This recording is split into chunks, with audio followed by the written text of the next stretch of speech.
If you are politically correct or easily offended, move on to another show. But if you want to hear the truth, keep listening. Brothers at Arms starts right now.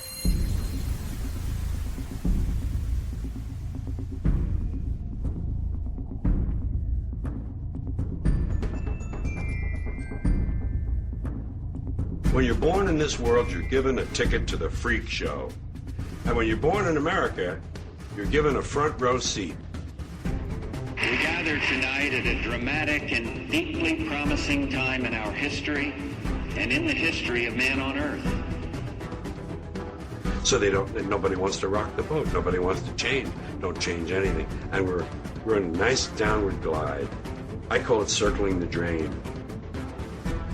We reward stupidity in this country. We reward people with multi-million-dollar TV contracts so that all the other stupid people can sit around and watch how stupid these people are. Stupidity is a virtue in this country. These people are psychopaths to the worst order. Government is not the solution to our problem. Government is the problem. You are listening to Brothers at Arms with Ira Robinson and Joe Long. This show airs Thursdays starting at 7 p.m. Eastern Standard Time on LateNightInTheMidlands.com. The cold hard truth has no fear on this show.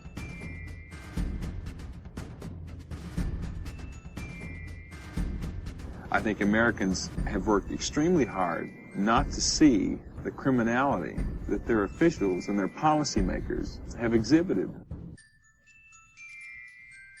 Well, hello, ladies and gentlemen, boys and germs, people of all ages. You are listening to Brothers at Arms, and my name is Ira Robinson. And this is Joe Long. I want to welcome you once again into the insanity that is us. Absolutely. And before we begin tonight, we want to warn people, if you are easily offended, turn the show off, move on to another show.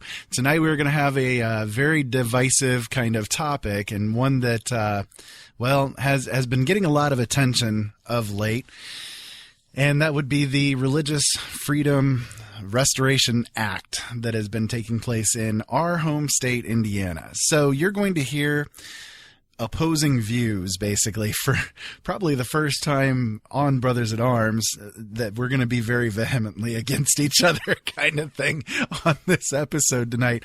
But anyways, it's probably a good thing that you and I are separated by quite a few miles, because more than likely we'd probably be trying to slap each other the way we did in one of the old video blogs that we did.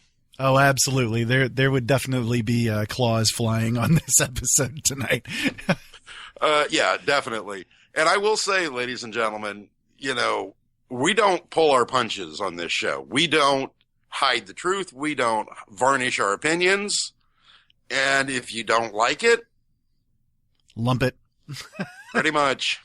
Yeah, so you guys out there are getting fairly warned before this episode even begins that this is a very sensitive topic. It's a topic that has become a hot button across America, and, we're not afraid to cover it. So there you go. So, Joe, I am going to give you the honors of starting all of this rigmarole out. And by the way, this is not the only topic that we're going to cover tonight, probably. We do have a couple of others that we're going to talk about as well, but this will definitely be the main forte for the evening. So the main dish, so to speak. So, Joe, why don't you serve us up a nice, hot, steaming pile of crap? I mean, why don't you give us your opinion of things?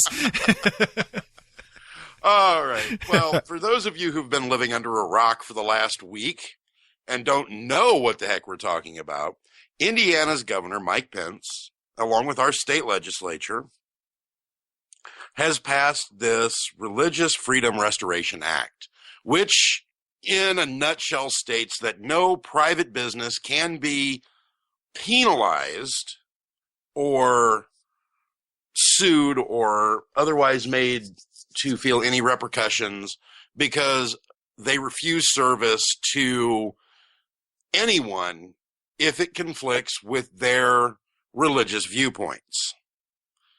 Now, on the surface of this law, I say, congratulations. Finally, we have somebody that, we have a law that states that that people, just because they get easily offended because somebody doesn't want to do business with them, they can't sue them and take their business away. Once you dig a little deeper, and I have done my due diligence on this law, unlike when I was speaking about it on Ira's show, Open Eyes, on Monday, yes, there are issues with this law. But the law itself fundamentally is something that I believe is needed. Because most of this law is aimed at the LGBT community. For those of you who don't understand what I'm saying, lesbians, gays, bisexuals, and transgenders. And usually they toss a Q in there for queer as well. But yeah, go ahead. Well, queer? That's an offensive term. No, they've owned it. Oh, yeah, they definitely own it. It's now the LGBTQ. That's how they refer to themselves. So, yeah, anyways, go ahead. We're here. We're queer. Deal with it. Wait a minute. Yeah, exactly. Hey, we warned you, people. We warned you right at the beginning. Tonight's episode is going to be all about the fun. Can you say fun? I knew you could. Anyways, go ahead. Hey, you better watch it. When that man was alive, he was the most prolific sniper in Vietnam. I would live in Fred Rogers' neighborhood, dude. I would live in because somebody broke in my house, I'd be like, yo, Fred, headshot. Boom. Freddie. Thank you. Yeah. So, now, yes, that is kind of it in a nutshell. But go ahead. I know you have a little bit more that you want to add. So, yeah. Now, when this law was passed, it has created quite literally a freaking firestorm. And it's not coming from the 95% of the LGBT community. It's not coming from the 95% of the straight community. It is coming from the 5% of the militant LGBT community. And that, ladies and gentlemen, is what really irks the living snotballs right out of me. It's once again, as we have stated on this show, fanaticism, extremism. And it's coming from and the other side of it is the 5% of the straight community that is just as militant on the other side. Now, I've got several stories that are linked up to the show notes for this show, which you guys will find at openeyesnetwork.com/BA004. Wow, this is our 1 month anniversary. Yes, it is. Wow. And including a post from a man a Facebook post from a man that I really don't like to disagree with. He is actually one of my personal heroes, George Takei. For those of you who do not know who George Takei is, he is Lieutenant Sulu or Captain Sulu, depending on when you started watching Star Trek. And I am going to read this to you, folks. Friends, I'm excited to see the list of businesses, civil, and cultural leaders who support #boycott Indiana growing. Charles Barkley has stated the NCAA should move the Final Four out of the state of Indiana. Salesforce.com has canceled all events and meetings there. Angie'sList.com put a $40 million expansion in Indiana on hold. And the cities of Seattle and San Francisco have canceled all city employee travel to the state. And by the way, the city of New York has now done that as well. Our message and collective effort are taking hold. Only the continued threat of economic consequences can bring Governor Pence and the legislatures to their senses. This legislation was enacted as lobbyists for the bill declared as a direct result of the marriage equality becoming law in Indiana after a federal suit. To those good Hoosiers fighting the good fight from within, we know that you'll feel some pain, but we must maintain pressure from outside as well. Tonight, I say this to Governor Pence. There is a way out. Ask your state legislature to repeal the law. You say you'd like to clarify how the law affects the LBGTs, but you truly do not intend I'm reading it here and I'm trying to make sure I don't miss anything. Do not intend the law to discriminate. I challenge you to enact a statewide comprehensive anti-discrimination bill to protecting LGBT persons, similar to those already in place for race, religion, and gender, national origin, and other classes, just like your sister state Illinois does. I suspect you will not do so because your law was always aimed to harm the LBGTs, but I hope you prove me wrong and that you remove the venom from this terrible legislation. Now, this was posted on Saturday, I believe, just before Governor Pence signed the bill. And since then... No, Pence signed it on last Thursday is when he did it. Okay, then that was posted on Saturday after the bill was signed. Now, this boycott Indiana, yes, we have economic pressure being brought to bear. The NCAA cannot move the Final Four out of Indianapolis. One, it starts this weekend. They don't have enough time. Two, they have a contract with the state of Indiana to hold the Final Four in Indiana every 4 to 6 years. And that was a deal made by the NCAA when they moved their headquarters to Indiana. Now, as far as these cities banning state employees from traveling to the state of Indiana, if it's on state business, fine. But if they're coming to Indiana for, say, the NCAA tournament, they can stick it in their ear. Yeah, it's all about the ones that are being funded by the state. It's not including personal travel. It's the ones that are state-sponsored travels to and from the state. Another one that's added to the list as well is Gen Con, which is one of the major conventions that takes place worldwide. Takes place in Indianapolis, Indiana, and it is all about like the role-playing games, video games, that sort of thing. All of that takes place down in Indianapolis as well, and they have said that they will not be doing it as long as the bill or the law is in place. And as there it you're stands. wrong, because I've read that article. Gen Con is considering moving, but they have a contract till the year 2025.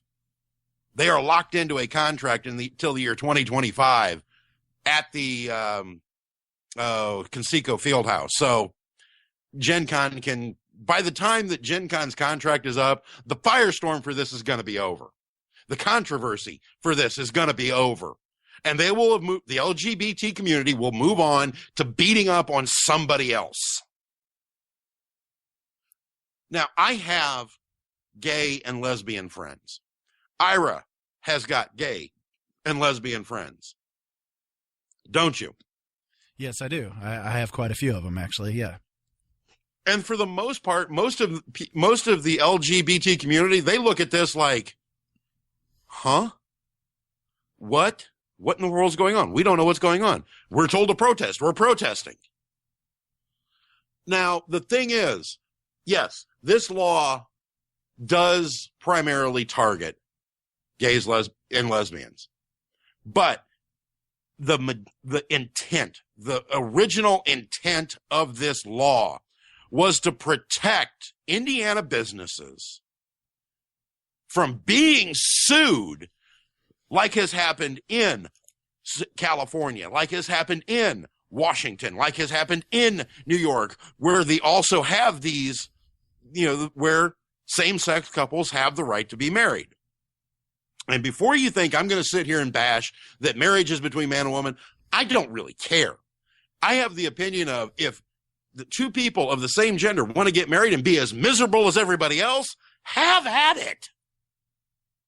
They can be just as miserable as the guy and girl next to them. They have that right. I don't care. I don't, in my personal opinion, the whole argument of, marriage is meant for Adam and Eve, not Adam and Steve, is about as dumb as I have ever heard. Yeah, well, that one is entirely based just on religious belief, which, I mean, I've covered on my show before as well. I have gone into exactly what the Bible, for instance, has to say about the gay problem. And if you go back into my archives and listen, you guys will have an education on exactly what the Bible has to say about people who are gay. And by the way, it is not an abomination for those of you who keep mistranslating that word. The whole thing, all of it, every bit of the vitriol that Christians out there try to spew out at gay people is entirely baseless. They keep saying, oh, well, the Bible says this and the Bible says that. No, you don't have a freaking clue what your Bible says because you don't read it yourself and you don't read the original translations of it yourself. You are listening to your preacher who has the hate and vitriol in his mind, and you are getting the education through him. You don't have a clue what it says yourself. Go into it, read it for yourself, and actually educate yourself on what it has to say. Now, with that rant and soapbox on, I just had to get that out of the way because 99% of the people that are out there that are against people getting married that are gay or against gays whatsoever are Christians. They're the ones that are the hyper-Christians, the hyper-religious type of people. And they're wrong in every way, shape, and form. And they really need to inform themselves about the truth before they really get themselves into trouble with the God that they profess that they follow. So, yeah, anyways, moving on. So my stance on it, at least to this point, okay, because obviously there's a lot more depth that goes into all of this. But again, I mean, if you have listened to any of my shows, you obviously know that I don't have anything against people that are gay in any way, shape, or form. Again, like Joe says, you know, if they want to get married and have their thing, then they can be just as miserable as the rest of us. I don't have a problem with that. I have no issue with that. I have no issue with what anybody does in their bedrooms or in their houses that doesn't hurt anybody else. And people really need to get off their high frickin' horses and get to that kind of an understanding in their mind, because most people have more issues in their household themselves than most gay households do. So just kind of getting that out there as well. So, holy crap. Hallelujah. Where's my Tylenol? Exactly. We should actually have that soundbite ready. I know. I need to get that soundbite because the two of us, when we hit rants, ladies and gentlemen, watch Christmas Vacation. When the two of us hit rants, all you got to do is look at Chevy Chase and you will see my brother and I. We've done it. We do it all the time. His wife laughs her butt off every time we do. Yep, absolutely. So what I will say, though, too, is that any company that wants to, you know, or corporation or organization or whatever that wants to move themselves out of Indiana because of this stuff, they have that right to do so. It's perfectly legit for them to do so. Go for it. If that's how you want to voice your opinion on it, then go for it, because the economic stuff does impact us. Now, my thing is, my big take just at the outset of things, okay, right at the outset of things, is why were the people of Indiana not given the choice of whether or not we wanted something like this in our state? To me, that was absolutely wrong, because most of the people that are here in this state would have gone against it the way that it stands. They would have gone against it. I agree. I definitely agree with you. You know, and the people that I have talked to over this last week, since I talked to you on Monday, you know, who know anything about this law, would have said, yeah, you know, okay, yeah, they're for protecting the businesses from being sued because they don't particularly want to do something, you know, that violates their personal beliefs. But the way this law is written, why was it brought up in the 11th hour, you know, in the dark of night, and passed through without anybody ever reading, outside of the state legislature, reading this bill? And, you know, why did our state senators and state congressmen not come to their constituents and say, hey, this is what we're doing. We would like your feedback. Is this something we should do? Yeah, absolutely, especially with the way that the law is written. So let's get into that portion of things here, like right towards the outset of things. Okay, Joe? The way that the law is written, and what Joe said on Monday is the truth. There are 20 other states right now that have laws that are similar to this RFRA that is here in Indiana now. There is also a federal one, and the ones that are in the other states are actually almost word for word what the federal law has to say. The one that is federal was signed in, I believe it was either 1993 or 1998 by Bill Clinton, basically, again, giving the ability for federal, the federal jurisdiction basically means that people can't sue them on a federal level, like businesses. So what the other states have done basically is they have essentially mimicked what the one federally states. Now, Indiana is different. The other states have in their RFRA laws the stipulation that it is not to be like it's not used for discrimination, that equal rights are in place with it all. The one in Indiana does not have that with it. Gays and lesbians and all of that kind of stuff, they are not included in the in the kind of, I guess you could say, exemptions to it all. Okay, so that is the basis of the problem that people have with this particular law. It's not necessarily that they have an issue with the fact that people want to protect themselves religiously and blah, blah, blah, but it's the fact that it specifically excludes the LGBTQ community from being forced into this. Does that make sense? Yeah, it does. So that's the issue at the baseline of things. And now, because of this, there is a massive amount of flashback coming to Indiana because of it. And rightfully so, I think. Rightfully so. I agree and I disagree. The thing that I disagree with is the flashback on the state itself. Because, like you've stated, we were not consulted. Our leaders did this pretty much without even talking to anybody. And it was a knee-jerk reaction to losing the federal case. Yes, it was. I will agree with you on that. I think too, just adding to this, I think too, it was also a knee-jerk reaction to them not being able to pass the Anti-Gay Marriage Act here in Indiana as well, because this followed right on the heels of that. Right. We did not pass it was actually not the Anti-Gay Marriage Act. It was the Sanctity of Marriage Act. You know what I mean. It's close enough. It's the same thing. Yeah. Now, the thing is that, and I just lost my train of thought. Arrgh, I hate it when that happens. Your thought train has gone off the rails. Yes, I won the argument. Show's over. Thank you very much, guys, for coming tonight. No, you don't win the argument until I have to invoke the Antichrist Lawyers Union or Sonia Sotomayor. Then you win the argument. And that will not happen, ladies and gentlemen. It's only happened once in my entire 40 years of life, and it will never happen again. And it was recorded on this show. well, my show, Open Eyes. Yeah.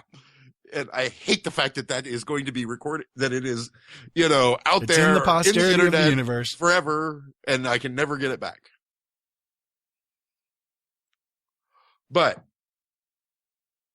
does there need to be some sort of protection, not only for the LGBTQ community, but also for the businesses that, and again, I say 95% of the LGBTQ community, if they go into a business and they say, we do not want, if you want to come in and you want to buy a cake for a birthday, you want to buy flowers for this, you want to buy whatever, fine. We will sell that to you. No problem. No question. We'll take your money and we will give you the most wonderful stuff you ever saw. But it is against our religious beliefs to participate in a same-sex wedding. Most of the people, 95% of those people will say, thank you for your understanding, thank you for your time, and we'll go on to the next shop. But there is about 5% that will fly off the handle, yell, scream, throw things, basically act like my 1-year-old daughter, and throw a temper tantrum, and then go out and find a freaking lawyer and sue them. And that is what they need to be that is what needs to be stopped.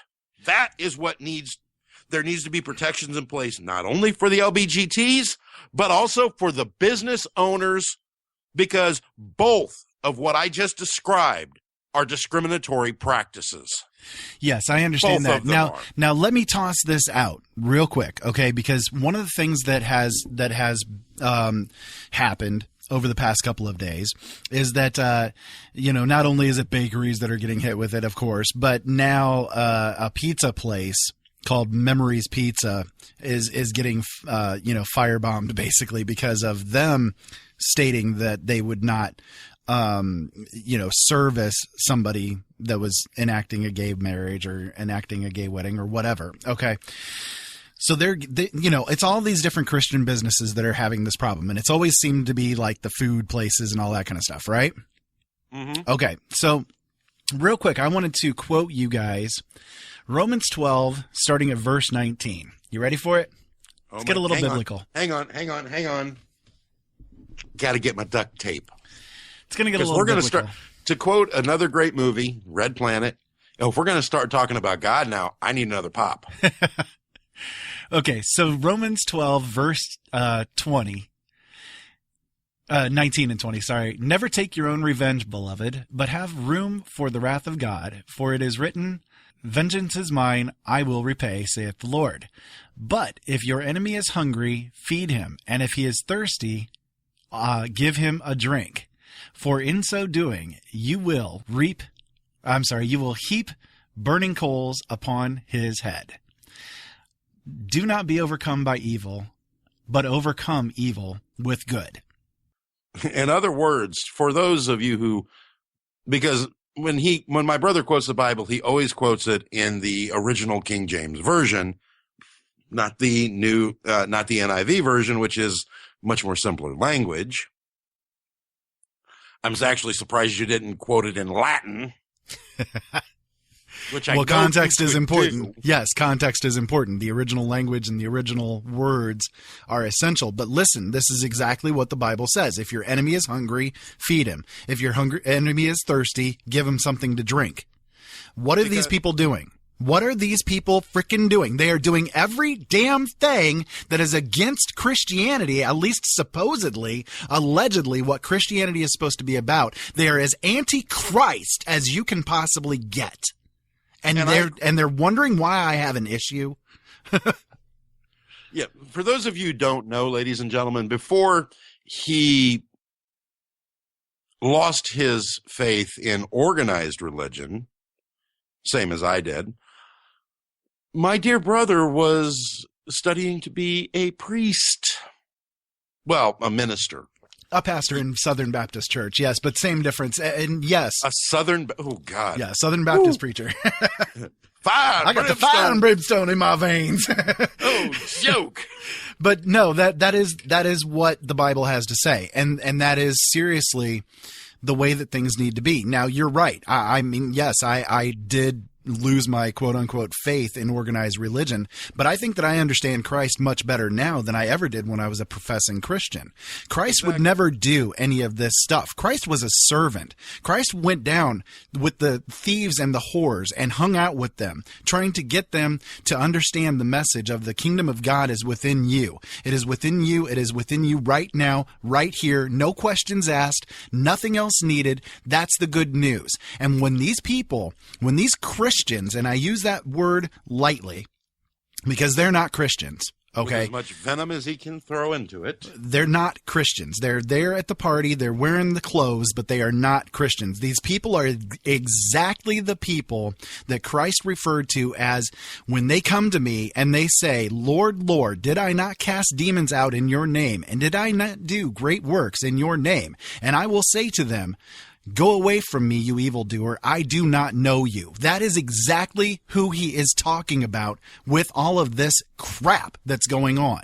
These Christians that are out there that are doing everything that they can do to throw vitriol and hate at the people that they don't agree with are doing everything that they can do to act like the Pharisees and scribes who refused to offer the kingdom of heaven to people and instead kept them from the gates of heaven. And Christ had a lot of words to say about them people.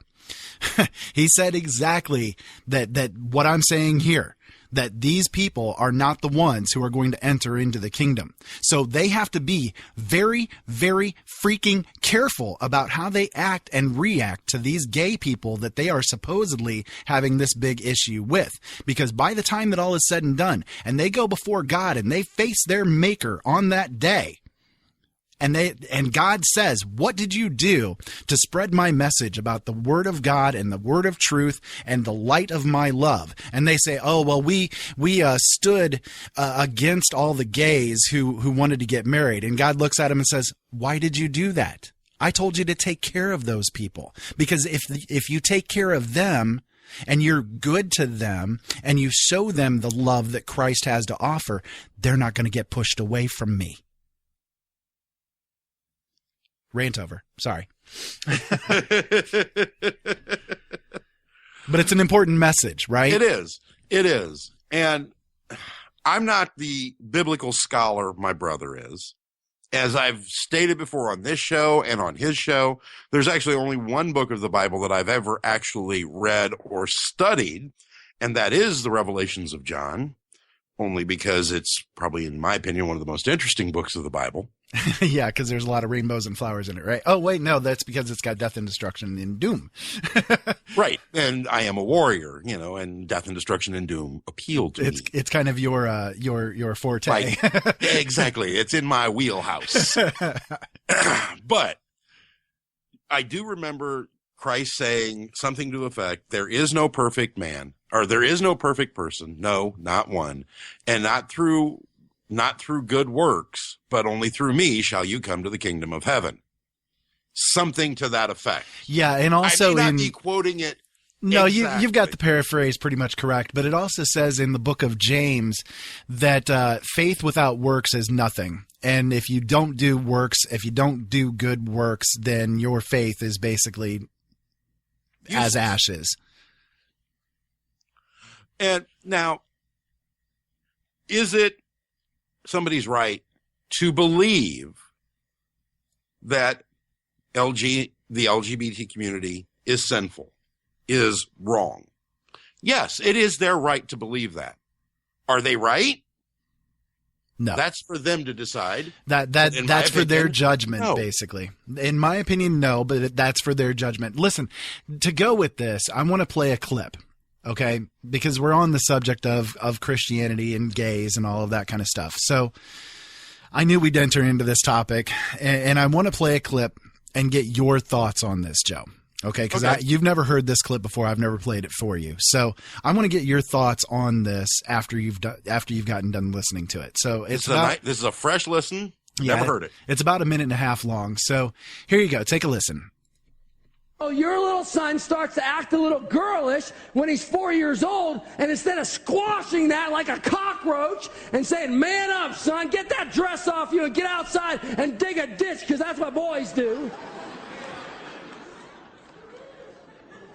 You get out the camera and you start taking pictures of Johnny acting like a female, and then you upload it to YouTube and everybody laughs about it, and next thing you know, this kid is acting out childhood fantasies that should have been squashed. Can I make it any clearer? Dads, the second you see your son dropping the limp wrist, you walk over there and crack that wrist. Man up. Give him a good punch. Okay? You're not going to act like that. You were made by God to be a male, and you're going to be a male. And when your daughter starts acting too butch, you rein her in. And you say, oh no, sweetheart. You can play sports. Play them to the glory of God. But sometimes you're going to act like a girl and walk like a girl and talk like a girl and smell like a girl. And that means you're going to be beautiful, you're going to be attractive, you're going to dress yourself up. You say, can I take charge like that as a parent? Yeah, you can. You're authorized. I just gave you a special dispensation this morning to do that. Praise Jesus. Okay. On the first blush, it sounded like one of our favorite comedians. For flying Pete's sake, you've played me so many of his clips over the years. Bill Hicks? Yes. At first blush, I thought it was Bill Hicks, and then I realized I'm listening to a preacher. This is actually a serious preacher. Yes, his name is Pastor Sean Harris. I believe he was from South Carolina, if I remember correctly. It's either South Carolina or North Carolina. And I will guarantee you that he is of the Southern Baptist persuasion. Yeah, most definitely Southern Baptist on that one. Now, okay, I have an 8-year-old son. I have a picture of him in a pair of my combat boots when he was like 4, which is very funny because, you know, the caption I put with that picture is, boy, you got a long way to go to fill those boots. Yeah, you got some big feet. Right. And then the very next picture I have on my camera is him in a pair of my mom's high heels because they were sitting next to each other. And it's hilarious because, and again, the caption was, son, you got some real big feet to fill those shoes, because my mom is a very successful, very powerful woman. Now, is my son gay? Not at all. That boy's got more girlfriends at 8 years old than I do, than I ever did, than I've ever had. I swear to God, that little boy has got girls that are chasing him all over school. And it scares the snot out of me. But I didn't walk over to him when he put my mom's shoes on and crack him on the ass and say, no, you're not going to act like that. Unfortunately, a large amount of parents out there do exactly that. And right. It's really disgusting. And it scars children. Oh, yeah. And I am, ladies and gentlemen, I am of the opinion that you spank a kid when they need spanked. You discipline them, whether it be talking to them, whether it be taking away privileges, or it be warming the flat of the hand on a round of the ass. I am of that opinion. I do approve of corporal punishment in the home with my child. But like me, you would use it only as a last resort, basically. Right. That is the last. It goes talk, removing of privileges, whack. Yeah. And I do not use a belt. I do not use a paddle. I do not use any foreign object. It is flat of hand, round of ass, because what it comes down to, it's not about the pain. It's about the shock, the oh my God, Dad just spanked me. The indignation. Right. And my son, when my son has gotten spanked, he does not like it. And he knows that when I draw that hand back to swat his butt, he knows he's pushed the point to the limit and gets the message real quick. And I've got a 1-year-old daughter. If my daughter wants to go out and play football, I'll be the first one in the stands going, yeah, because I guarantee you my daughter will knock some sense into somebody. Yeah. It would be like your daughter wanting to play football, which I think would be absolutely hilarious considering that, your daughter stands about. She's a shrimpo. She stands about 4'2" and weighs about what, 50 pounds? Yeah, she's my little shrimpo. Listen, Joe, we actually need to take a break. We're already about 40 minutes in. So let's go ahead and get our first break here. And when we come back, I'll give you a chance here during the commercial to kind of get your salient thoughts together as far as that thing was concerned and maybe how it relates to this whole RFRA stuff. So, guys, stick around with us. My thoughts are a little scattered right now just for the simple fact that, it's just the factor. Yeah, the absolute bull crappery that goes on with that whole quote. Yeah, trust me, I could go on about that one, and I have for quite a while. So I'll give my thoughts on it as well when we get back from these messages. Hold on, guys. We'll be right back. Ben Franklin said, if you do the same thing tomorrow as you did today, you're going to get the same tomorrow as you got today. Changing the world starts with you, and changing you starts with changing the way you think. Late Night in the Midlands can help. Listen to all of our shows at latenightinthemidlands.com because things really do need to change. The L&M Radio Network and Late Night in the Midlands depends on you, the listener. Without you, there would be no us. So help us continue to bring you the best guests with the best information and subscribe today. Information on becoming an L&M subscriber can be found at the top of latenightinthemidlands.com. Just click the About Subscriptions tab and become part of the family while helping the truth stay alive. And while you're at it, maybe subscriptions aren't for you. A one-time donation helps as well. Click that donate button on the right side of latenightinthemidlands.com and help us help you. How do we draw the line between protection of national security, obviously the government's need to obtain intelligence data, and the protection of civil liberties, particularly the sanctity of my home? You've got no right to come into my home. The government's been in bed with the entire telecommunications industry since the 40s. They've infected everything.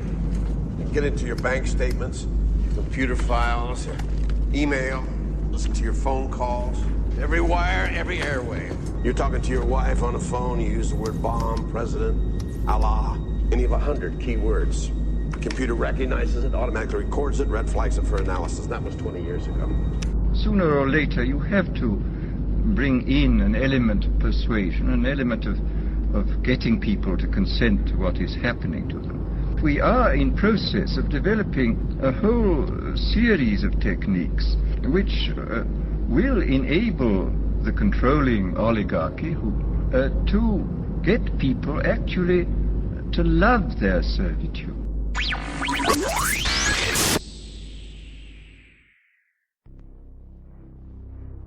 Brothers at Arms is not about being militant, though there is a time and place where that is necessary. Brothers at Arms is not about arguing, though there are times where things may get heated. Brothers at Arms is not about who is right or wrong. There are many sides to each issue. Brothers at Arms is about exploring those sides, about dealing with the issues facing us today, about coming together and, through opposing views, understanding the deeper truths that are in the middle. Join Ira Robinson and Joe Long each Thursday at 7 p.m. Eastern Standard Time on latenightinthemidlands.com as these Brothers at Arms discuss what you need to know. Brothers at Arms, it's about time.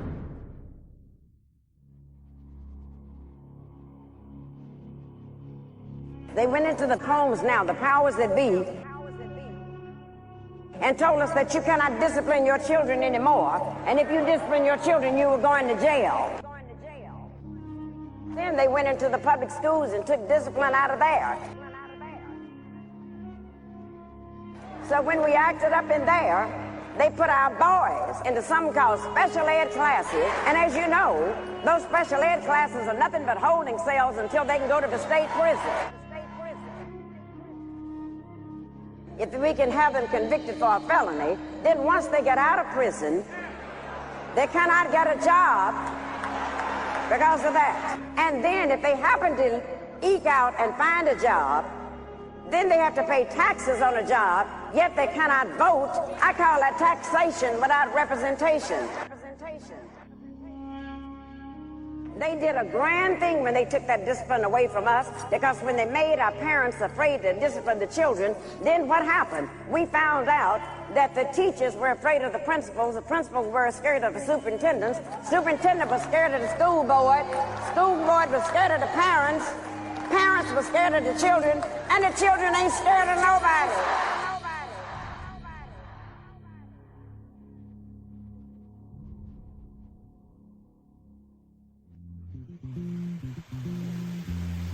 Good morning, sir. Good morning. Flight leaves in an hour and 10 minutes. Oh, fine. Well, we're going home. What about you? Well,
pleasant flight?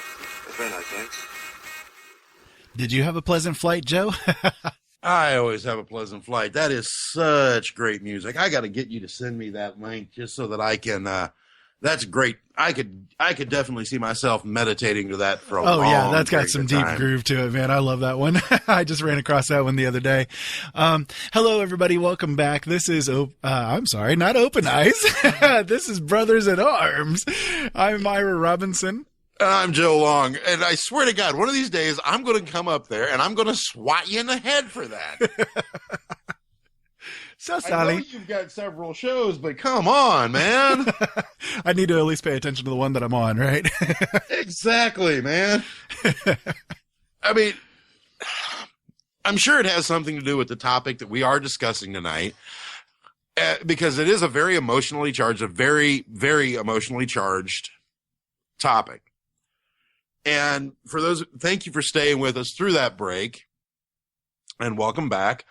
And before we went to break, Ira had played a clip of a Southern Baptist preacher basically saying that if your children, no matter what age they are, start exhibiting homosexual type behavior, you are to intervene. You are to beat them, or you are basically through religious permission abusing your child just because they happen to be acting in a way that you don't approve of. Which I would like to say this. Can I beat him? Please. Yeah, I would totally condone that. I mean, at least according to him, that's acceptable. I mean, I'm going to give you a special dispensation so that you would have permission to be able to do so. But you see, okay. a lot of pastors that are out there, they do exactly that kind of stuff. They'll say, "Oh, well, I'm giving you a special dispensation. The Holy Spirit is telling me that this is what you need to do." Just because they don't approve of it, they use the Holy Spirit as an excuse to be able to tell their flock whatever it is that they want to do. And the flock, as a general rule, the people that are sitting out there in the pews, they don't do the research themselves. They just listen to whatever the pastor is saying, and whatever he says goes. Thank you, Mr. Pastor. Exactly. I have We're another nothing one. but a bunch of sheeple. Well, listen, I have another one, okay, for you that will, I guess, put all of the stuff into perspective. Are you ready for it? This is exactly how people that stand against all of this kind of stuff sound, at least to me. Okay? You ready for it? Hit me. Go for it. Okay. Hi, honey. What's wrong? They're trying to make gay marriage legal. Oh my God. What's going to happen to our marriage? I don't know. But I don't want to get a divorce or marry a woman. I know. Why do these gays want to destroy our civilization? I'm so scared. Mommy, Daddy, if gay people are allowed to get married, will you still love me? Let's just hope it doesn't come to that. Help keep straight couples from getting divorced and hating their children. Oppose gay marriage. Paid for by the coalition of people whose lives are ruined whenever other people are treated equally. And that is so true. I mean, this whole debate, this whole gay marriage debate is nothing more, nothing less than pure fear-mongering. That's what it is. It's also about the $50 billion wedding industry and the $100 billion organized religion industry. Yeah, the organized religion industry is a huge moneymaker. I mean, it's so ridiculous that when you look at some of these mega churches that are around the nation, for instance, and, speaking specifically here for America, because that's what I know the best, some of these mega churches make more money than small towns do. Exactly. And to quote George Carlin, they take in billions in revenue and pay zero in taxes. Yeah, absolutely. I mean, if you want a great quote about religion and money, I'll just give you the quote from L. Ron Hubbard, who started Scientology. Before he started Scientology, he said, the best way to make money is to start a religion. And he did. And boy, he made a lot of money. I mean, yes, L. Ron Hubbard was the book Dianetics, which is what founded Scientology. Yeah. I mean, before that, L. Ron Hubbard was making money hand over fist as a science fiction writer. Then he wrote Dianetics and became a religious leader. Yeah, I mean, essentially, he made a bet with somebody that he could start a religion and make a lot of money off of it, and he did. He won that bet. But one of the biggest stars in the world is a Scientologist. Yeah, Tom Cruise. Exactly. And the man's not. I mean, I love most of his movies, but the man's loonier than a tune. Yeah, most definitely. And a lot of it is because of Scientology. Oh, yeah. Flat out. And that's been proven. But anyways, that's kind of getting off the point a little bit. But when it comes to people having these opinions, including us, obviously everybody out there, has an opinion, and opinions are like assholes. Everybody has one. But, in our case, we have several. Yeah, we have multiple. So, but opinions, not assholes. Yeah. Need to clarify that. But, the idea behind the RFRA, I understand the reasoning for it. Okay, don't get me wrong with all the stuff that I've been saying as far as my opposition to it is concerned. There is a reason for it, and I understand it. It's fine, whatever. But your opposition is the implementation, not right. the reason. My opposition for it is the amount of discrimination that happens that can happen because of a bill that's like this, because of a law that's like this. I come from a minority, both in two different ways. Okay. Number one, I'm a Native American. So that alone is a minority. But number two, I'm a disabled person. So that's a minority as well. Between the two, a law like this is easy to shift into one direction or another to allow anybody to be discriminated against.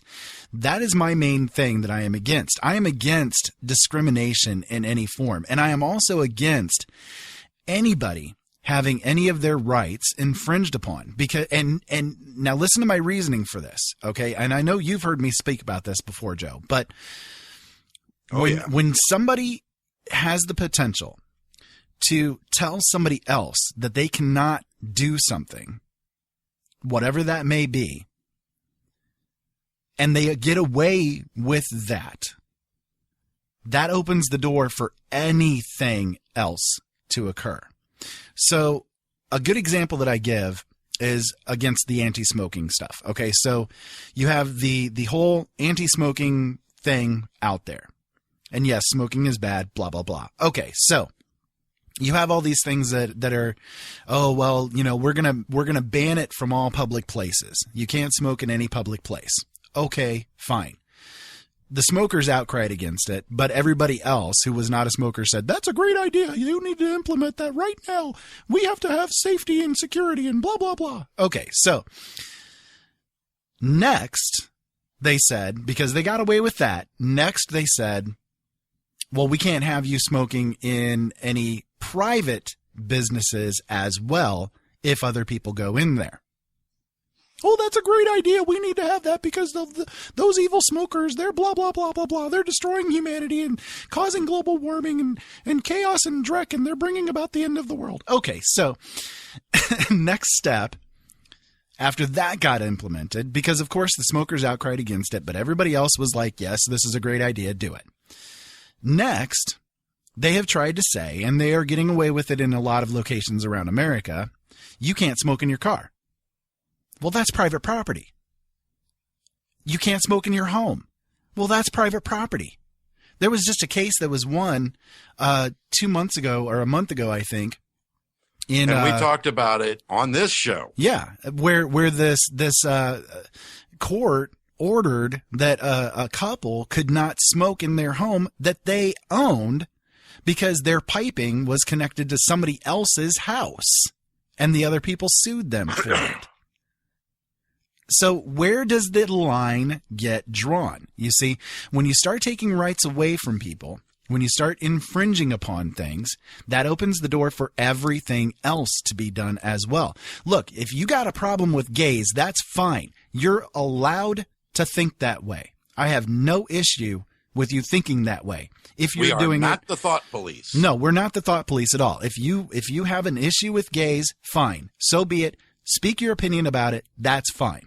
Whatever you want to do, you have the First Amendment right to speak however you want to do.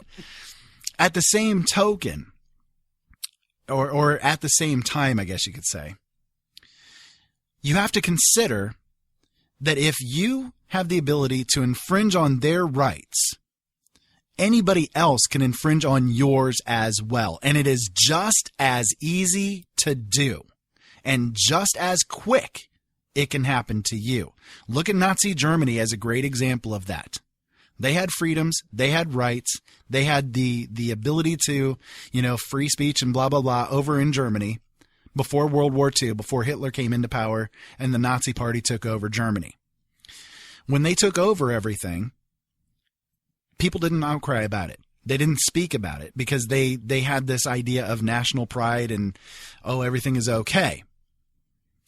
Until they started knocking on the doors and started putting people into these camps. And then people started to say, whoa, wait a minute. what's going on here. And by then, it was too late. Exactly. Now, you know, this law needs to be clarified. This law needs to be amended. Not done away with, not repealed, but clarified and amended. And another big problem that I have, and you can see several articles that we have posted in the show notes about this, is the fact that, you know, I can understand people like George Takei speaking out about this because he is a member of that community. Sure, he has a dog in the fight. But we have people from Miley Cyrus, who that little girl wouldn't know her ear from her elbow. She ain't lived long enough. To Charles Barkley, who's been hit in the head one too many times with a basketball. To, you know, Andy Cohen. We've got all these Hollywood types that are bashing Indiana. Yeah, even Stephen King basically said that it's nothing more than a polished turd. So right, and you know what? I was leaving him out for a reason. I'll get to Stephen in a second. You know, these people don't have a dog in the fight. They're just latching on to the controversy of the moment to increase their name recognition, to make them, you know, they're getting retweets on their Twitter feeds. Right, and they're looking, and it's also the whole, they're the guilty white liberals. They have money. Oh, we're so guilty because we have money and we have fame. We shouldn't have that. We should give it back to somebody. Hello, I'll give you my address. You can send your money and fame to me. I'll take it, and I won't feel a bit guilty about it. I'll split it with you, Ira. Sounds good to me. I'll make use of it. Now, on the subject of the master. And yes, ladies and gentlemen, I did call Stephen King the master. He is the modern master of horror in the United States, and he's also another personal hero of mine and my brother's. We love the man dearly. As a matter of fact, my last vacation that I took was to New England, and my mother would not allow me, because it was a family vacation. I was with my mother. She would not allow me to enter the state of Maine, because if I had, I would have gone king hunting. And I would have found them. But Stephen actually does have a dog in this fight because as a child, Stephen King split his time between the state of Connecticut and the state of Indiana. So in a way, Stephen King is a Hoosier. He is an Indiana boy. Yes, does he live in the state of Maine now? Yes. But if you ever read any of his works, a lot of them take place in two fictional towns in Maine. Derry and Newcastle. Thank you.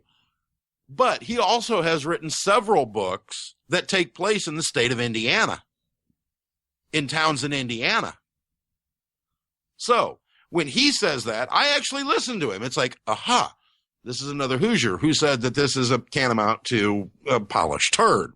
Yeah, a direct quote from him here. This was what he had to say about it. Indiana's Religious Freedom Restoration Act is gay discrimination, pure and simple. You can frost a dog turd, but it's still a dog turd. And you know what? Stephen King may be one of the master wordsmiths of our generation, but when it comes to speaking in plain language, he is a pure-born Hoosier. Yes, definitely. Now, one thing I wanted to get to is why... like getting into the actual text of the act, okay? Because this is important. This is where people are getting things very confused, okay? Again, this one is different than the ones that are elsewhere, okay? In Section 5, this is where the most controversy kind of comes into place, okay? In Section 5 of the law, it says, as used in this chapter, exercise of religion includes any exercise of religion, whether or not compelled by or central to a system of religious belief. So, first off, on this specific section here, note that there's a lack of any kind of like restrictive type of language in this section, okay? The word includes is deliberately used in place of means. the word means would at least limit any exercise of religion to the predictable definition, but includes means that it's this, that this is just one example of exercising religion. Right. And by the literal, I am a strict constructionist. What the law says, the law says. And if you take that in a strict constructive sense, this basically gives me the right to say, I, in the exercise of my religious beliefs, am going to shoot you. Yes. In the head. Yes, exactly. In fact, this section of things is the reason why, as of now, we have an application in Indiana to start the first church of cannabis. Because according to this law as written, essentially anything that you do that you claim to be then a religious belief, or you did it for religious reasons, is acceptable and legal regardless of its civility or criminality. There's no language that limits if a criminal action is going to fall under the purview of this religious belief exercising. You want to join that church, don't you, brother? I do indeed. It might help your hydrox. Hydrops, yeah. It might help. Which the state of medical marijuana in Indiana is for another show. Yeah, I mean, Indiana is actually one of the more draconian states in the union as far as marijuana is concerned. You can go to jail for a year just for having a joint here.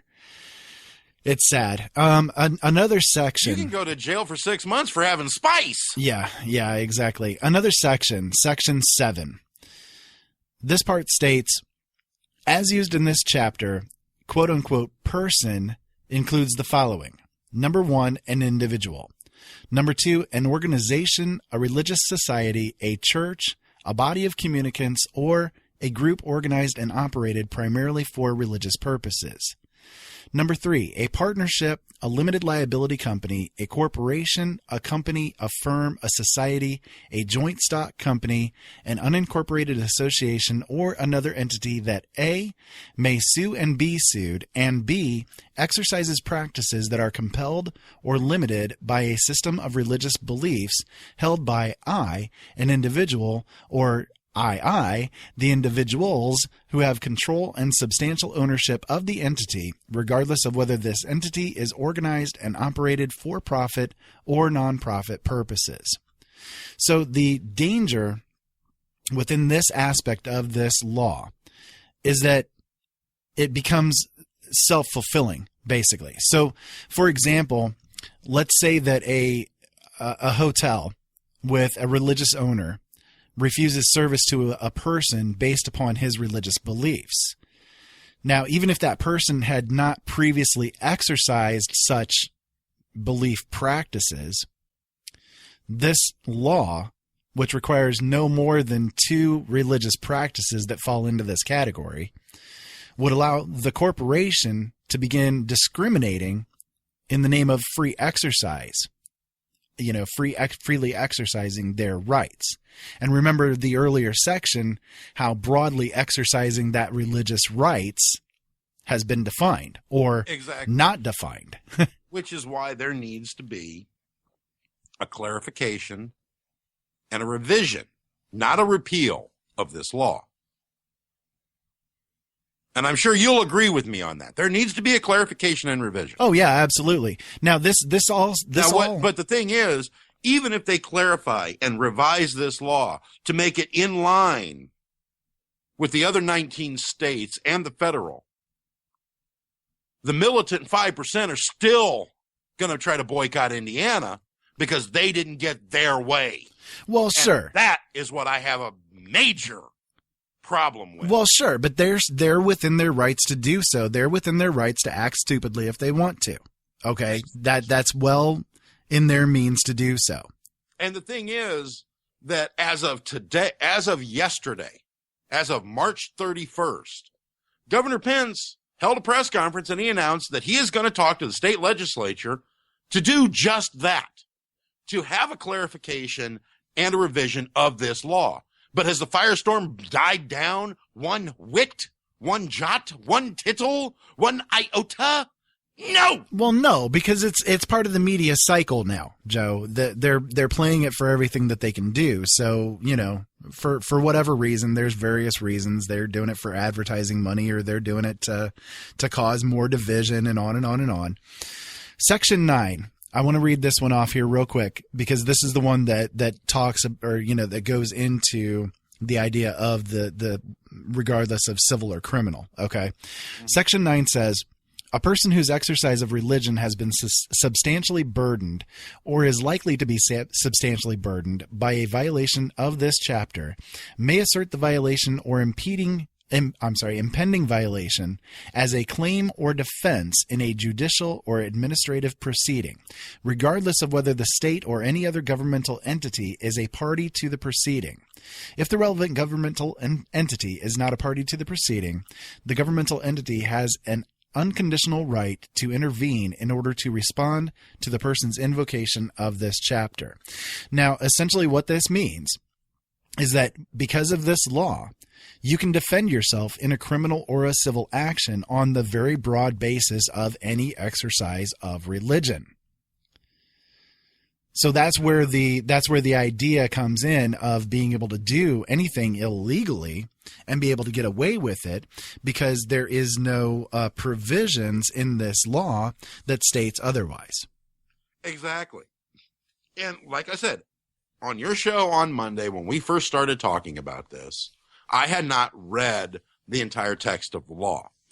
And that's where our major division came in on that. I have now read the entire text of the law, as you have, and I agree with you as far as it is overly broad. This law violates not only the state but federal constitution. Oh, wait a minute. Did I just say constitution? That funny little word. Huh? That's a funny little word, isn't it? Yes, it is.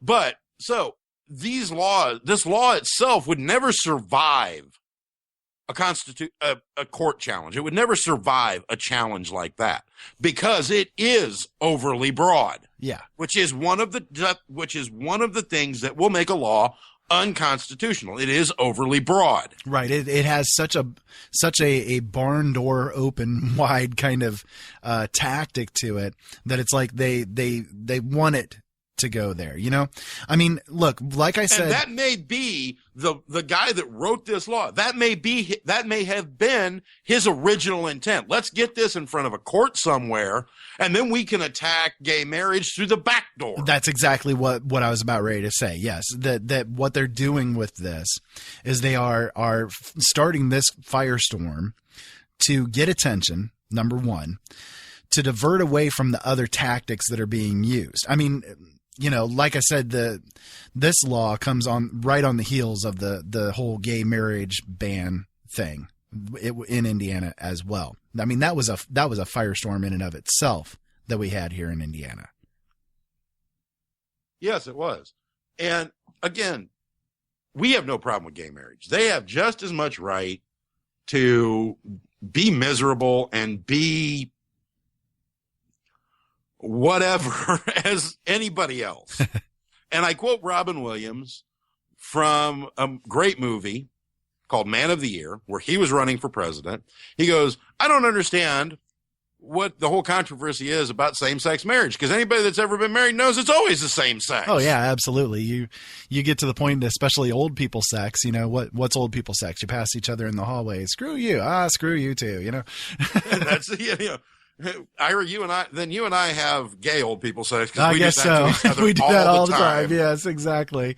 Okay, so listen, I want to change the subject just slightly. I'm feeling a button tonight, Joe. You felt a button as far as the RFRA was concerned, and I'm feeling a button tonight as well. And I pushed that button. You did. And we've really, I pushed that button on Monday, and we have really gotten down to the meat and potatoes of this subject. And I think we've given people a lot of good information on this RFRA. Yeah, I at least wanted to make sure that people actually heard what the law stated, the words that it used. Because again, context is important. Right. The big thing with this law is that it is different than all the others. No matter what all of the media moguls out there are trying to claim, it is different. And the thing that really, and the button that really, the trigger that it, the switch that it flipped in me wasn't so much the law itself, which does need to be altered, was the firestorm that came with it. And it's again, something that you and I have talked about on this show over and over and over and over and over and over and over and over. Sorry, got into a loop there. And it is the radicalism, the extremism. Yeah, any kind of extremism. And that is what we, yes. Are we extreme at times? Yes. But we are extreme against extremism. Yes, exactly. So that would be what I'm radical to cancel against. Each other out. Yeah, that would be what I'm radical against. I push just as hard against radicals as they push themselves, So we're trying to do the whole, negative, canceling out. Force negative situation here. Yeah, exactly. So what button is it that you need to push? What button is it that you need to just mash on and jump up on a soapbox and let's okay, well, get on you're the one that pushed the button because you started talking about the whole religious stuff with it. And sorry, folks. I gotta touch on it a little bit more because man, I'm feeling the passion tonight about it. So again, I'm feeling the spirit. So again, yeah, I'm feeling the spirit, man. So again, for all of you who are easily offended, turn this off. Turn this off right now. Because if you don't, you're gonna really get offended. Yes. Okay. So this follows on the heels of what we discussed before the break with the pastor that was advocating child abuse as a reason or as a stop holder, for stopping your children from acting gay or whatever. Okay, so there's another quote that I have for you guys here. I have another clip for you. I would like to get your thoughts on this, Joe, before I start in on my ranting. So, yeah, because I won't be able to get a word in edgewise. Yeah, no, I'll let you guys know you're probably only going to hear this out of one ear. Sorry about that. There's nothing I can do about it. This is the way that the original clip was, and there's not really anything that can be done about it. So, take a listen to this. I'll Anyways, go ahead and listen to this. There was a young man in Calvary. His name was Ben. And I was running a youth group. I was there for a few years. And he was a nice kid, but he was one of those kids that was always he's a real smart aleck. Was a bright kid, which didn't help things, right? Made him more dangerous. And we were outside one day at youth group, and he was just trying to push my buttons, and he was just, kind of not taking the Lord serious. And I walked over to him, and I went, bam! I punched him in the chest as hard as I crumpled the kid. I just crumpled him. And I leaned over and I said, Ben, when are you going to stop playing games with God? I led that man to the Lord right there. There's times that might be needed. Okay. Go ahead, Joe. Okay, he led the man to the Lord right there by punching him in the chest? Okay. Now, ladies and gentlemen, a little bit about my religious background. I was raised Methodist, had a wonderful Methodist pastor until I was about the age of 11 or 12, and then he moved. Man was one of the most humble, one of the most quiet, one of the funniest. He never used vitriol. He never used divisive stuff in his sermons. And on Sundays, he'd always have the children about halfway to 3/4 of the way through the service come up and sit on the riser, the steps that would lead up to the altar. And he would sit down there with them and he would talk to them. And that's how he shepherded his flock. And then he moved away, and my parents and I searched for a new church. And about the time I was 14, we pretty much stopped going to church because we couldn't find one we liked. And I started looking around for something to, I don't want to say believe in, something to aspire to, something that was larger than myself. And then the more I did, the more I turned to my ancestry, my heritage, which is Irish. And that is when I discovered my Druidic roots. And I have grown and blossomed in those since I was about 14. Never once have I been interacting with other Druids or interacting with the female side of the Druidic coin. There are female Druids, don't get me wrong, but the female side of the Druidic of that particular coin would be our Wiccan sisters. Never once have I walked up to any of them, punched them in the chest, and said, "When are you going to stop playing games with the Great Spirit and the Mother Earth and the Mother Goddess?" Never. That is not the way you bring somebody around to your religious beliefs. That's the way you get charged with assault, especially on a kid. Another Southern Baptist, isn't he? I believe so, yeah. Well, Calvary, talking about Calvary, that's one of the biggest Southern Baptist churches in the world. Yeah. So what's your take on it, my dear native brother? Okay. So for those of you who don't know, I'll tell you my religious background as well. I know if you've listened to my show, Open Eyes, at any point in time, you've probably heard it, but I'll go through it again just to give you the basis of where I come from and why my opinions are the way that they are. Okay. So my mother was a Catholic. My dad was an atheist. They sent me to a Lutheran school and we went to a Baptist church. My background is pretty diverse as far as religion is concerned. No, that's not diverse, Ira. That's clinical insanity being forced upon, or clinical schizophrenia being forced on a child. I don't know which. One or the other would fit, I think, pretty well with me. You do introduce yourself sometimes to people you don't know and don't particularly like. Is, "Hi, my name is Crazy." If I start to like you, I might tell you my name. Yeah, well, and I always introduce myself as, "Hi, my name is Ira, and I am the strangest person that I've ever met." And I try to prove that every day. So anyways. Ladies and gentlemen, I can attest to that. He is the strangest person I've ever met. He is the strangest person he's ever met. And he's talking to the second strangest person he's ever met. Yeah, exactly. So my thoughts on this person and I use that word lightly, is essentially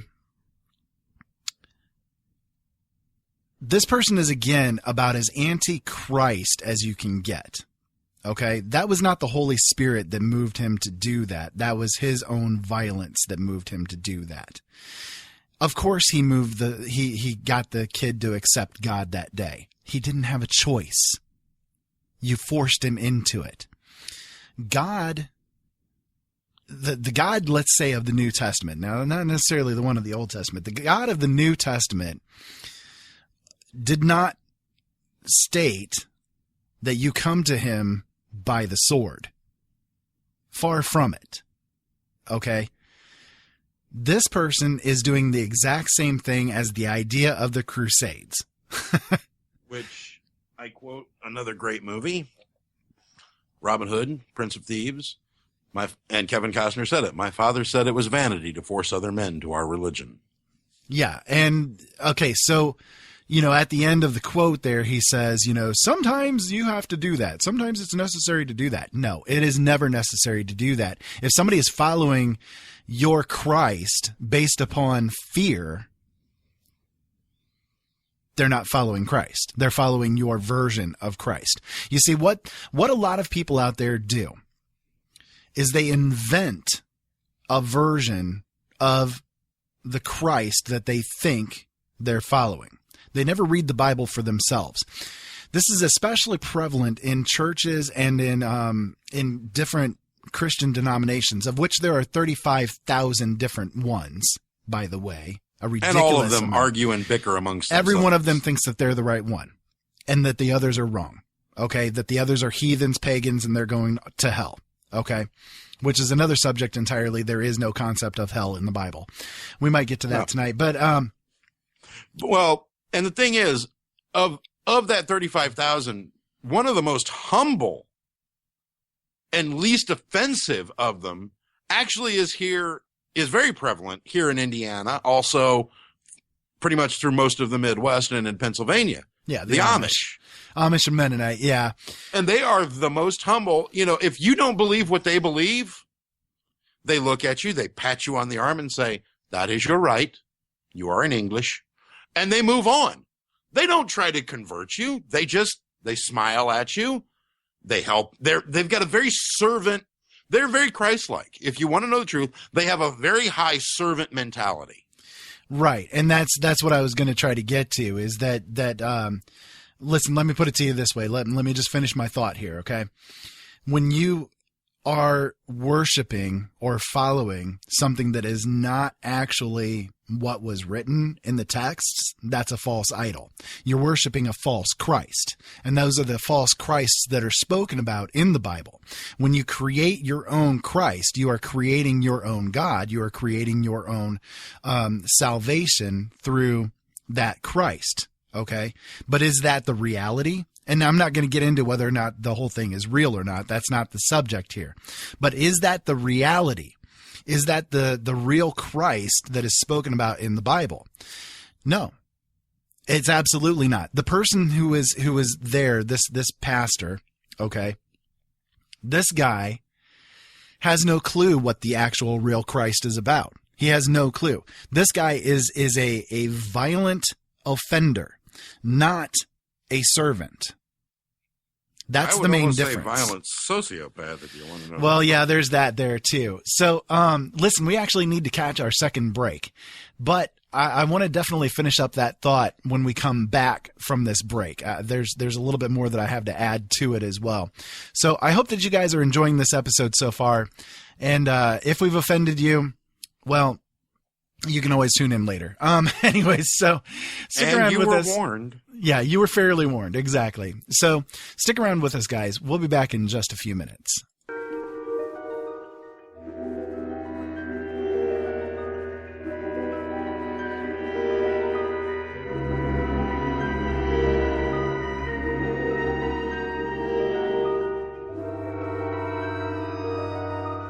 There is a better radio show beyond that which is known to the people. It is a radio show more informative than others, and as timeless as infinity.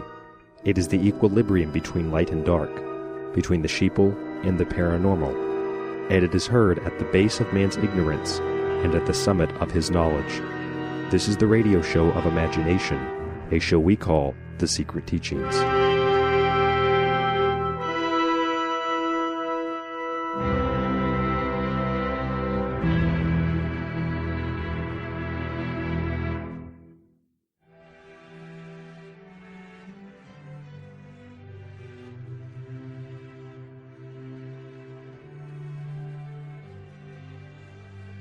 We believe in the truth of the following statements. All people are created equal, and they are created with certain rights no one should ever take, including life, liberty, and trying to do what makes them happy.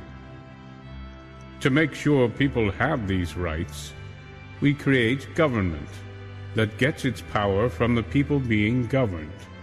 And if any form of government starts destroying these rights, it's also their right to alter it or do away with it, and then to install new government, which they feel is the most likely to give them safety and happiness. We're not saying that governments that have been in existence for some time should be changed or tossed aside lightly on a whim.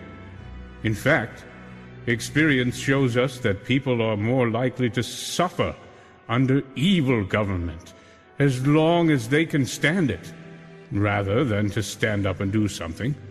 But when they're abused for a long time, and the things that belong to them are increasingly taken away for the same reasons, and benefiting the same tightly knit group of people who rule with absolute political power, then it's the people's right and their duty to throw off that kind of government and to find new guardians of their future.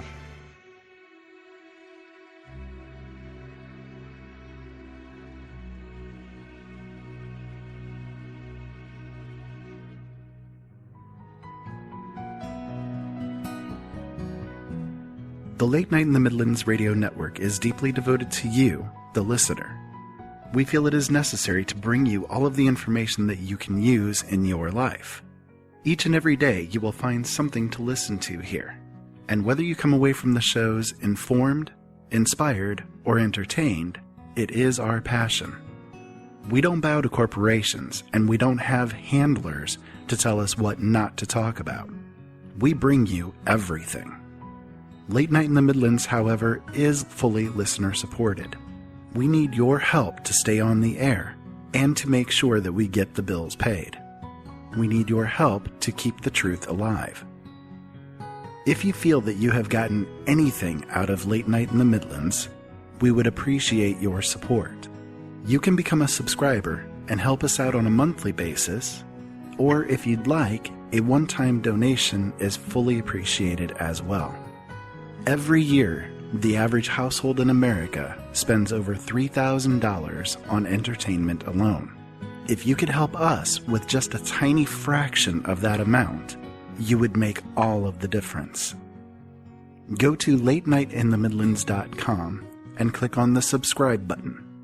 Thank you, and as always, keep yourself informed.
Hello there, everybody. Welcome back to Brothers at Arms. Thank you so much for sticking around through that break. We really appreciate it. My name is Ira, and I am here, as always, with my brother in arms and brother at arms, Joe Long. Hello, Joe. Yo. Dude, I'm still got the whole militant vibe going now. Yeah, that was some good tunes there. Before we go on, let me please remind everybody that as of Monday, April 6th, the Late Night in the Midlands radio network is going 24/7 live. Entertainment 24 hours a day, 7 days a week, holidays included. It's going to be a very exciting change coming, and you're going to hear a lot more probably of our shows. They're going to go into kind of a rotation so that if you miss a show here and there, you'll be able to catch it during the week as well. And we're really excited to bring the changes to you guys. So bear that in mind. As of Monday, April 6th, things are going to be changing. The Late Night in the Midlands is moving away from Spreaker.com, which is what they're currently on. So you guys won't be able to hear the archives there on latenightintthemidlands.com anymore. However, all of our shows will be archived on our website, which is openeyesnetwork.com. The show notes for this show in particular are openeyesnetwork.com/BA004. So, Joe. And also, since this is our fourth show, you will start being able to find the back archives of Brothers at Arms as well as Open Eyes on our website. Yes, absolutely. As well as iTunes and various other places. We'll be putting everything out on there as well. So just wanted to let you guys know as far as the changes are concerned, these are changes that are coming up. So since this is the last show that you guys will be hearing before that particular time, the changes come on, you guys need to know about this. Now, our time and date will not be changing. Will still be aired on Thursdays. The new episodes will be aired on Thursdays at 7:00 p.m. Eastern Standard Time. And you will definitely be able to go to latenightintthemidlands.com and go to, there will be a player there that you can click play on and be able to hear it live as it's all happening. So, yeah. Just wanted to make sure that you guys knew and understood the changes that would be coming. So before we took the break, we were discussing the issues of religion, especially relating to Christianity, but this could apply to all religions as well. I mean, the Muslim extremes, radical Islam, that's how they believe that you convert or die. Yeah, exactly. It's conversion by the sword, and it's always been that way. Whether or not people try to claim that it's a religion of peace or not, they're lying to you. It absolutely is a religion of the sword. Christianity, if you get into the way that things started off, it definitely started off that way as well. So Christians don't really have a leg to stand on when they argue against Muslims doing the things that they do. But again, getting into the idea of the differences, I guess, one of these days here real soon on Open Eyes, I'm going to do an episode that's dedicated to Christianity versus Christ and go into the actual differences that are within the Christian realm of thinking, the mainline sort of Christian thinking and the actual things that Christ had to say about things. So look forward to that. I might actually do that next week. I'm kind of getting a passion about it at this point, and when you do that, I'm probably going to have to be there just as the voice of temperance. But I will rant. If I'm going to be there, even though I am several miles away, I'm still putting on my helmet and flak jacket. I've heard him get into these rants before, ladies and gentlemen. I've been in the same room with him when he gets in these rants before. Things start flying when he gets in these rants. Yeah, I mean, the main thing about it, about all of the stuff that we've been talking about tonight in relation to the RFRA, the Christians that are against gays and all that kind of stuff. I mean, look, what it comes down to is a matter of hypocrisy. The people, and this is just a psychological fact, okay, but people who are so vehemently against things, as a general rule, not all the time, but about 90% of the time, are doing it because they themselves have this in their background, or they have this in their psychological makeup, and they're doing what they can do to fight against other people that are doing it because they themselves can't face it in themselves.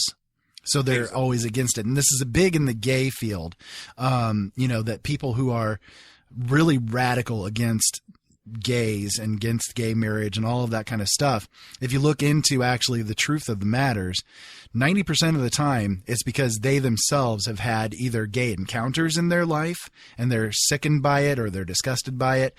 They have had the feelings, regarding gays, that they've been attracted to another person of the same sex or whatever. or they have actually been busted doing it themselves. I mean, you know, how many religious leaders out there have come out in the news that are like really hyper against gays, right? And they get busted in a hotel room with a male escort and a pound of coke, you know? Jerry Falwell. Well, he's just one among many. I mean, there are a lot of them that are out there that end up falling into this kind of activity. Right, and it comes down to an old quote, Ira. Methinks he doth protest too much. Yeah, absolutely. And there's a reason for that quote. Again, it's because that psychology is there in the background. So that's something that I am, I guess you could say, dead set against. Why cause harm to another person just because you can't man up, get some testicular fortitude, and admit that you have an issue? Exactly. And, you know, man up, or in this case, pink up, rainbow up. And yes, I know I do that entirely too well. You do it better. You know you do. Oh, yeah. And, you know, if you want to be with a guy, do it. You know, I know somewhere in the Bible it says love this, or no, it does not say this, because you corrected me on this many years ago, that it does not say love the sin, or hate the sin, love the sinner. And, you know, okay, so in the Bible it says somewhere about a man shall not lie with a man like he does with a woman.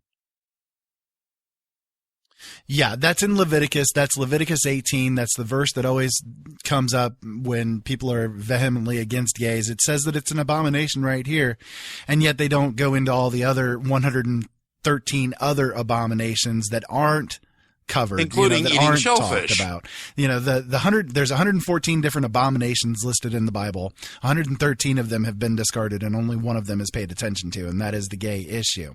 All the rest are forgotten, and we don't fall under the law anymore. We're exempted from it because we've had the salvation through Christ, and blah blah blah. Christ came to fulfill the law, not to destroy the law. On and on. This is hypocrisy. Absolute hypocrisy. Also, I will point out, again, like I covered in my episode on Open Eyes regarding this issue, I actually talked on the abomination issue. The translation of the Bible that you guys are reading is wrong. It's flat out wrong, because the original words, there are two different types of things listed in the Bible that are what would be translated as quote unquote abominations. There is the God, I can't remember the exact name. I think it's Tinsa, and then there is Zima. Zima laws, the Zima abominations are those that are against morality. So you have the Zima laws being things like killing another person. That would be Zima. That would be an abomination worthy of death, essentially. Okay. The other laws, the other ones like the gay thing, like the shellfish thing, like all of that kind of stuff, all of those fall into the other type of laws. And what those were was the Levitical laws that were regarding only the Levite priests. And it was only necessary because they had to maintain ritual purity. If they walked into the Holy of Holies with the presence of God while having any of these quote unquote sins on them or being ritually impure in any way, they would be instantly killed by the presence of God because of those things, because they were, again, ritually impure. That did not mean, though, that applied to everybody else. That was only the Levite priests that applied to. It was not even all the priests that applied to. It was only the Levite priests, the ones that were actually entering into the Holy of Holies. Those were the only ones that were impacted by it. So all of the other things that are listed there are basically not applicable to the general population. But because people are freaks and they have mistranslated, misquoted, and listened to their preachers instead of actually reading the context and reading the original words in their original language with the original translations in place. They have everything completely confused. They have everything completely lost, and they are following a false god. Well, but Ira, the main protagonist of the Bible, Lucifer, is a mistranslation. It absolutely is. It absolutely is. It was a mistranslation from the original Greek or into the original Latin into English in the King James Version.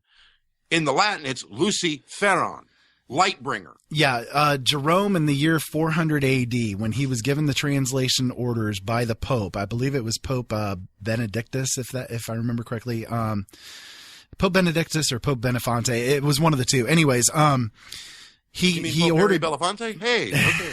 He ordered Jerome, this monk, to create a new translation of the Bible that would be for the masses. It would be the Bible, the go-to Bible, because before this time, there were many different translations of the Bible. Many different things were being said in them. And so they wanted to have one go-to Bible that everybody would use and everybody would read from. So Jerome took all of the different translations of the Bible that were extant to that point and translated into a new version of the Bible what he called the Latin Vulgate, or the literally what the Latin Vulgate means. It's the Vulgate Vulgata, if I remember correctly. I don't have my notes in front of me right at this point, but don't call me out on it because I get it wrong. But anyways, the words basically translated means the Bible that is generally used, the Bible that is commonly used. That's exactly kind of what it says. But anyway, so when he translated the Isaiah 24 verse 19, if I remember correctly, is the verse that is in question with Lucifer. In the original translations, the words used were the morning star. Okay, the morning star is the words that were there. Okay, now what he did was he gave the words Luciferon, light bearer, or morning star, proper name status, and it was a mistranslation. It was an error in the translation. Since that period of time, from basically that point forward, this myth about this entity named Lucifer was basically created. Just like every other myth that's out there, this one was created as well. And by the time the year 1611 came around and King James ordered a new translation into English of the Bible, they only used the Latin Vulgate as the original source. So they left intact the mistranslation of Lucifer in that verse. And so the myth basically has perpetuated ever since. If you go into 2 Peter, I believe it's 2 Peter chapter 2 verse 13, if I remember correctly. Again, please don't call me out if I'm incorrect. I'm trying to do this from memory. But in that verse, and you can look this up yourselves. In the verse there in 2 Peter, it's referring to Christ. The words that are there are referring to Christ in the talk that's there. But the words that are used are morning star, that basically Christ is the morning star. And the original Latin words there are Luciferon. So even Christ is referred to as this morning star thing. So how can you have the one without having the other, right? You can't have the one and on the other hand have the other. So we're getting way off track, I think, but this is actually really important, I think. But it is very important because it shows how, and I quote a lot of movies, ladies and gentlemen. If you don't like it, deal with it. I quote another great movie, Dogma, where Chris Rock said, people had a good idea and then they messed it up. Yeah, absolutely. They turned it into a faith. They turned it into religion, and religion and faith get twisted. The most common name for Lucifer, and it appears actually nowhere in the Bible, if I'm correct, is Satan. Okay. Let me tell you this one then as well. Go ahead. The word Satan is actually a bastardization of an ancient Hebrew word, shaitan. Yeah, Hashatan, or the Satan is what the words are. But shaitan does not mean Satan. It means enemy. Well, it means adversary. The opposer. Yeah, adversary literally is adversary, yeah. And yes, is this mythical character of Lucifer God's adversary? Yes, he is. In the mythos, he is, yes. Right. But the thing is that according to Christian doctrine, my brother and I are shaitan. Well, we are the adversary. Even God is referred to in the Bible as shaitan because he was adversarial against people. He stood against people, and he was referred to as being shaitan in different verses in the Bible. So and even was God was referred to as that. That was our mediator, our go-between, our lawyer, if you want to know the truth. God, I hate lawyers. You know what you call 100 lawyers at the bottom of the ocean? A good start. Thank you. You know sharks won't eat. You know why a shark won't eat a lawyer? Yeah, they don't practice cannibalism. No, professional courtesy. Oh, well, there you go.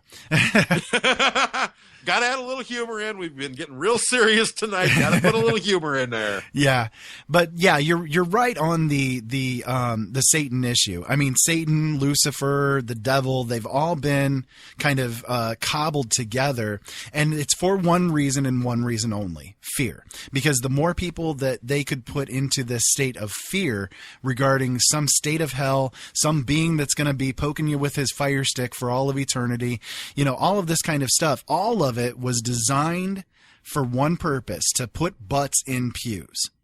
That's the only reason. Hell doesn't even exist in the Bible. There is no hell according to the Bible. According to the Bible, they always point to Sheol as being hell. But in the original translations of the Hebrew word Sheol, it means grave. It does not mean hell. It is literally the destruction of the soul. The soul no longer exists once you have reached the state of Sheol. And then they'll point to Gehenna. Gehenna was not hell. Gehenna was an area outside of Jerusalem that all the trash got tossed into and was caught on fire to burn away. That was Gehenna. The word hell is totally a misconstruction. It's a distortion of the actual truth. But again, because it was an easy way to put butts in pews and to keep them there because people are too afraid of their eternal soul being destroyed, they've used it.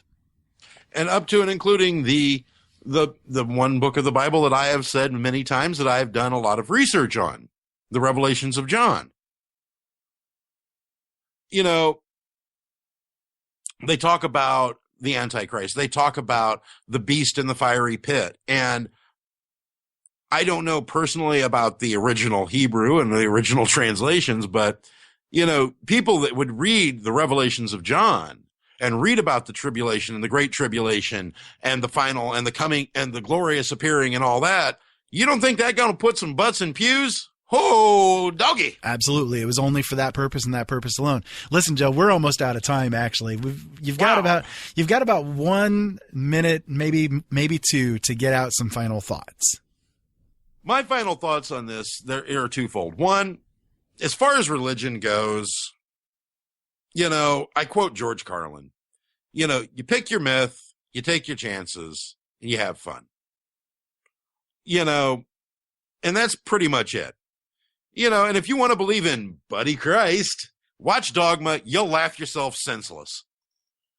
As far as the Religious Freedom Restoration Act here in Indiana, yes, they are going to be working on it. There are going to be some changes made to it, and I am all for that. As far as the majority of our LGBTQ listeners, I do apologize if you were offended, but you were warned. And I do support your right to do what it is you want to do to make yourselves happy. Always, always, always, always make yourselves happy, because nobody's going to do it for you. And if you try to live up to other people's expectations, it's just going to cause you to be miserable and unhappy. You got to do what's right for yourselves. Yeah, exactly. And to the 5% of the militants out there on both sides of this issue, you have every right to be stupid, but I also have every right to tell you, shove a cork in it. It's a good way to put it. You know, as far as getting to a thought there that you brought up, you can have the attitude that I have. If you don't like me for who and what I am, screw you. There are 7 billion other people in the world who just might, and I'm not going to waste my time on you.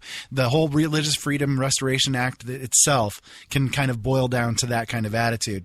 For those of you out there that are so militant against these people and these businesses that don't want to support you, just deal with it. Just let it go. Just be fine. There are hundreds of other businesses out there that would be so grateful for your business that they will fawn over you in every single way. And they'll make sure that everything that you do and everything that you want in your wedding or whatever it may be is absolutely perfect. Quit being so militant about it. Just walk away. Know when to walk away. Know when to say, screw you, I'm going home. That's what it comes down to. That's kind of my final thoughts. I'm going home. Exactly. So, me, yeah, you, yeah. There you go.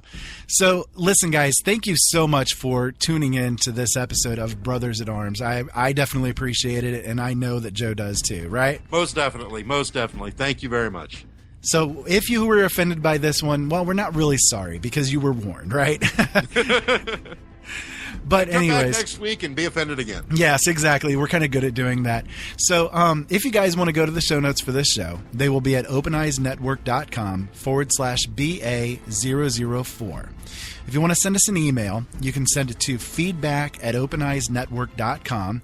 We definitely read all the emails that come in, and we love all the feedback that we get. Even the trolls, fine, send it away and we'll deal with it. If you want to go to our Twitter and Facebook, you can go to Open Eyes Network or Ira Robinson on both of those platforms. And basically, on Monday, I'm not sure what my episode of Open Eyes is going to be. And, of course, we have no clue what our next episode of Brothers at Arms is going to be about because, well, we kind of do it on the fly. It's whatever happens to tick us off the most that week. Yeah, pretty much. Exactly. So, but pay attention to our Facebook, pay attention to our website. We will let you know what all is coming up. So, and if you guys have any suggestions, please send them to us. We love to hear from you. Absolutely. So, guys, until next time, keep safe out there and have fun. And thank you so much, as always, for listening.